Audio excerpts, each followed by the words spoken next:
আসসালামু আলাইকুম। সংবাদে আপনাদের সবাইকে স্বাগতম জানাচ্ছি আমি মিম। শুরুতেই সংবাদ শিরোনাম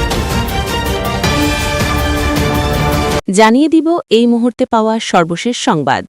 এদিকে জামায়াত আমিরের সঙ্গে বৈঠক নিয়ে যা বলল ভারত, অপরদিকে দাবানলে পুড়ছে ভারত, সতর্কতা জারি। এবং ভারতে গৌরক্ষকদের হামলায় মুসলিম যুবক নিহত। ও এবার মমতার বিরুদ্ধে শুভেন্দুর ১০০ কোটির মানহানি মামলা। প্রিয় দর্শক, আপনি যদি আমাদের চ্যানেলে নতুন হয়ে থাকেন তাহলে আমাদের চ্যানেলটি সাবস্ক্রাইব করুন ও নতুন নতুন সংবাদে যুক্ত থাকুন। এতক্ষণ শুনছিলেন সংবাদের শিরোনাম, এখন বিস্তারিত। এদিকে জামায়াত আমিরের সঙ্গে বৈঠক নিয়ে যা বলল ভারত। জামায়াতে ইসলামীর আমির শফিকুর রহমানের সঙ্গে ভারতীয় কূটনীতিকের যে সাক্ষাতের কথা সংবাদ মাধ্যমে এসেছে সেটা নিয়মিত কূটনীতিক যোগাযোগের অংশ ছিল বলে দাবি করেছে নয়াদিল্লি। খবর দ্য হিন্দুর।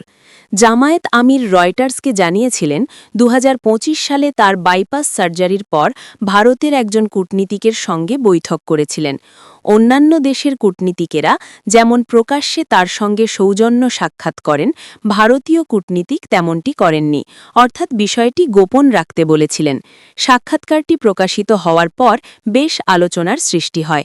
পরে নিজের ভেরিফাইড ফেসবুক পেজে এ নিয়ে একটি ব্যাখ্যাও দেন জামায়াত আমির। এর প্রায় ২ সপ্তাহ পর ভারতের পররাষ্ট্র মন্ত্রণালয় থেকে এমন বক্তব্য এলো। দেশটির পররাষ্ট্র মন্ত্রণালয়ের মুখপাত্র রণধীর জয়সওয়াল শুক্রবার ১৬ জানুয়ারি এক ব্রিফিংয়ে বলেন, আপনারা জানেন বাংলাদেশের সঙ্গে আমাদের ঘনিষ্ঠ দ্বিপাক্ষীয় সম্পর্ক রয়েছে। আমাদের হাই কমিশনের কর্মকর্তারা নিয়মিতভাবে বিভিন্ন রাজনৈতিক দলের সঙ্গে সাক্ষাৎ করেন। জামায়াতে ইসলামীর সঙ্গে ভারতের এই যোগাযোগকেও সেই প্রেক্ষাপটেই দেখা উচিত। ডিসেম্বরের শেষ দিকে রয়টার্সকে একটি সাক্ষাৎকার দেন জামায়াত আমির শফিকুর রহমান, যেটি প্রকাশিত হয় ৩১ ডিসেম্বর। সেখানে তিনি বলেন, ভারতের এক কূটনীতিক তার সঙ্গে দেখা করতে এসেছিলেন, তবে ভারতের ইচ্ছায় সেই সাক্ষাৎকারের তথ্য প্রকাশ করা হয়নি। দাবানলে পুড়ছে ভারত, সতর্কতা জারি। দাবানলে পুড়ছে ভারতের উত্তরাখণ্ড। রাজ্যটির বিশ্ববিখ্যাত ভ্যালি অফ ফ্লাওয়ার্স এবং নন্দাদেবী জাতীয় উদ্যান সংলগ্ন বিস্তীর্ণ বনাঞ্চলে ছড়িয়ে পড়েছে ভয়াবহ দাবানল। খবর এনডিটিভির। পরিস্থিতি এতটাই শঙ্কাজনক যে আগুন নিয়ন্ত্রণে আনতে মাঠে নামাতে হয়েছে ভারতীয় বিমান বাহিনীর চপার হেলিকপ্টার। আর এত জায়গা জুড়ে ছড়িয়ে পড়েছে এই দাবানল যে মহাকাশের স্যাটেলাইট থেকেও চোখে পড়ছে আগুনের লেলিহান শিখা। সংশ্লিষ্ট সূত্রে জানা গেছে, জানুয়ারি মাসের শুরু থেকেই আগুনের সূত্রপাত হয়।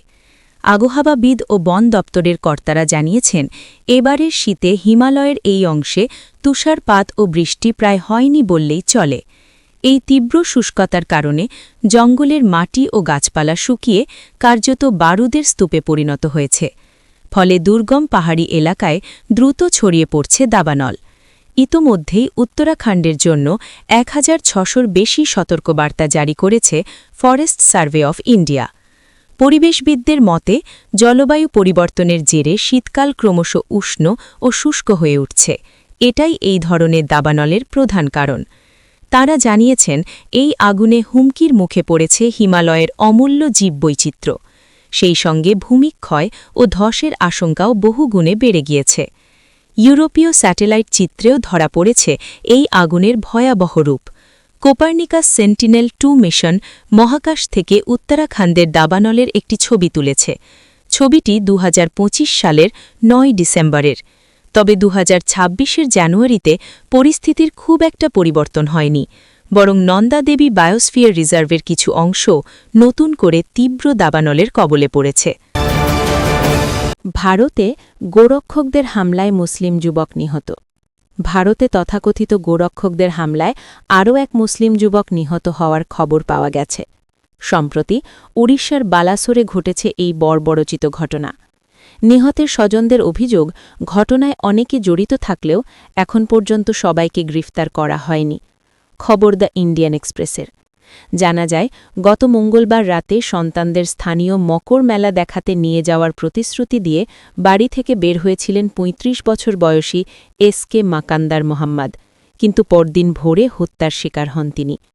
পরিবারের দাবি, গরু পরিবহনের অভিযোগ তুলে একদল লোক তাকে নির্মমভাবে মারধর করে।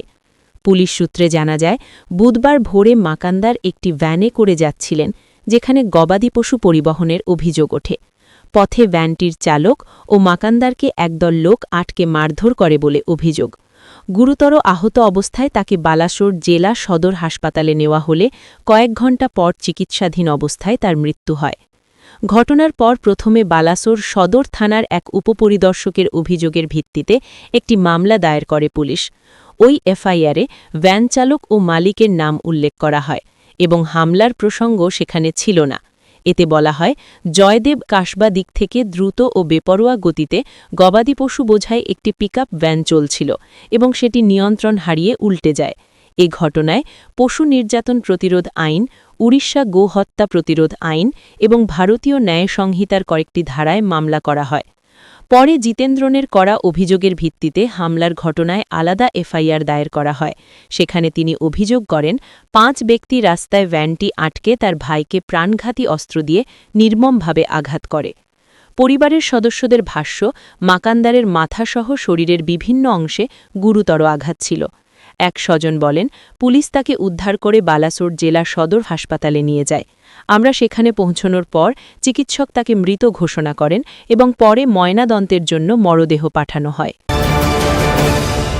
এবার মমতার বিরুদ্ধে শুভেন্দুর ১০০ কোটির মানহানি মামলা। পশ্চিমবঙ্গের মুখ্যমন্ত্রী মমতা ব্যানার্জির বিরুদ্ধে ১০০ কোটি রুপির মানহানির মামলা করেছেন রাজ্যের বিরোধী দলনেতা ও বিজেপি বিধায়ক শুভেন্দু অধিকারী। কয়লা কেলেঙ্কারি নিয়ে সম্প্রতি এক জনসভায় মুখ্যমন্ত্রী মমতার করা কিছু মন্তব্যের পরিপ্রেক্ষিতে এই আইনি পদক্ষেপ নিয়েছেন তিনি। শুক্রবার ১৬ই জানুয়ারি কলকাতার আলিপুর আদালতে এই মামলাটি দায়ের করা হয়।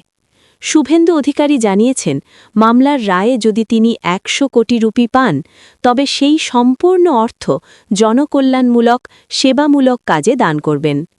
এই আইনি লড়াইয়ের সূত্রপাত হয় গত ৯ জানুয়ারি কলকাতার একটি সভায় মুখ্যমন্ত্রীর দেওয়া বক্তব্যকে কেন্দ্র করে। সেই সভায় মমতা ব্যানার্জি অভিযোগ করেছিলেন যে কয়লা কেলেঙ্কারির টাকা কেন্দ্রীয় স্বরাষ্ট্রমন্ত্রী অমিত শাহ এবং শুভেন্দু অধিকারীর কাছে পৌঁছায়। তিনি শুভেন্দুকে গাদ্দার হিসেবে অভিহিত করে দাবি করেছিলেন, জনৈক ব্যক্তির মাধ্যমে কয়লার টাকা শুভেন্দু অধিকারীর কাছে যায় এবং সেখান থেকে সেই অর্থ অমিত শাহের কাছে পৌঁছে দেওয়া হয়। এতক্ষণ আমাদের সাথে থাকার জন্য ধন্যবাদ।